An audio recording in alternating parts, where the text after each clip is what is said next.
महाभारत का युद्ध चरम पर था।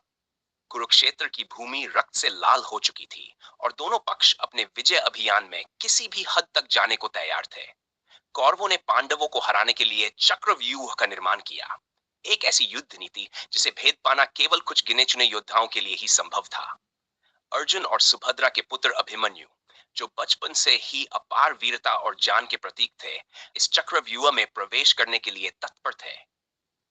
गर्भ में रहते हुए ही उन्होंने अपने पिता अर्जुन से चक्रव्यूह भेदन की कला सुनी थी, लेकिन दुर्भाग्यवश सुभद्रा बीच में ही निद्रा में चली गई और अभिमन्यु को केवल प्रथम चरण ही ज्ञात हो सका। उस दिन अर्जुन और श्रीकृष्ण युद्ध के किसी अन्य मोर्चे पर व्यस्त थे। कौरवों की ओर से द्रोणाचार्य ने चक्रव्यूह की रचना की। जब पांडवों की सेना इस जटिल व्यूह के सामने असहाय नजर आई, तब युवा अभिमन्यु ने अपने साहस और आत्मविश्वास का परिचय देते हुए घोषणा की, मैं इस चक्रव्यूह में प्रवेश करूंगा और इसे भेदने का प्रयास करूंगा। अभिमन्यु की वीरता, वीरता और संघर्ष। अकेले ही अभिमन्यु ने कौरवों की विशाल सेना को चुनौती दी। उनका पराक्रम देख युद्ध भूमि गूंज उठी। उनके धनुष की टंकार से शत्रु भयभीत होने लगे। उन्होंने जयद्रथ, दुशासन और कई अन्य योद्धाओं को परास्त किया, लेकिन यह एक असमान युद्ध था। अकेले अभिमन्यु के विरुद्ध पूरी कौरव सेना। कर्ण, द्रोणाचार्य, अश्वत्थामा और कौरवों ने मिलकर उन्हें घेर लिया। अभिमन्यु ने अंत तक संघर्ष किया, लेकिन उनके रथ का पहिया टूट गया, धनुष छिन्न भिन्न हो गया और वे अपनी गदा से अंतिम युद्ध लड़ते हुए वीर गति को प्राप्त हुए।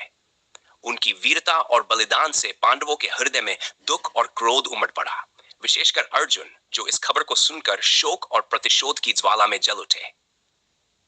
कृष्ण का मौन और अभिमन्यु की नियति। अर्जुन ने जब श्री कृष्ण से पूछा, हे माधव, आप तो सर्वशक्तिमान हैं, फिर आपने अभिमन्यु को क्यों नहीं बचाया?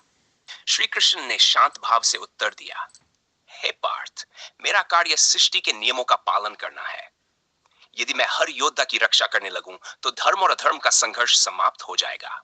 अभिमन्यु का बलिदान व्यर्थ नहीं गया, बल्कि उसने अधर्म के विनाश का मार्ग प्रशस्त किया। यदि उसे बचा लिया जाता, तो यह युद्ध कभी समाप्त ही नहीं होता। कृष्ण के इन शब्दों ने अर्जुन को आत्ममंथन करने पर विवश कर दिया। अर्जुन की प्रतिज्ञा और जयद्रथ वध। अभिमन्यु की मृत्यु से अर्जुन का हृदय जल उठा। उन्होंने प्रतिज्ञा ली, यदि मैं कल सूर्यास्त तक जयद्रथ का वध नहीं कर पाया, तो स्वयं को अग्नि को समर्पित कर दूंगा।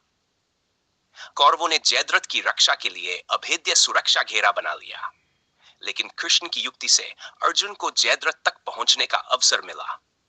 सूर्यास्त का भ्रम उत्पन्न कर कृष्ण ने कौरवों को धोखे में डाल दिया और इसी अवसर पर अर्जुन ने अपने दिव्यास्त्र से जयद्रथ का वध कर दिया। इसके बाद युद्ध में पांडवों की स्थिति मजबूत हो गई और धीरे धीरे कौरव सेना पराजित होने लगी। अभिमन्यु, अमर वीरता का प्रतीक। युद्ध समाप्त होने के बाद युधिष्ठिर ने धर्म की स्थापना की और अभिमन्यु के बलिदान को अमर बनाने के लिए एक स्मारक बनवाया। श्री कृष्ण ने कहा, अभिमन्यु केवल अर्जुन का पुत्र नहीं था, वह धर्म की आत्मा था। उसका बलिदान हमें यह सिखाता है कि सच्चा योद्धा वही है जो अपने जीवन से अधिक धर्म को महत्व देता है। अभिमन्यु की यह गाथा आज भी वीरता और त्याग का प्रतीक है। उनका बलिदान न केवल महाभारत युद्ध का महत्वपूर्ण मोड़ बना, बल्कि यह सिखाता है कि धर्म की रक्षा के लिए बलिदान ही सर्वोच्च कर्तव्य है। दोस्तों, यह कथा आपको कैसी लगी? अगर यह कहानी आपको प्रेरणादायक लगी हो, तो कृपया इसे लाइक करें और कमेंट में अपने विचार साझा करें। ऐसी ही और भी पौराणिक गाथाओं के लिए हमारे चैनल को सब्सक्राइब करना न भूलें।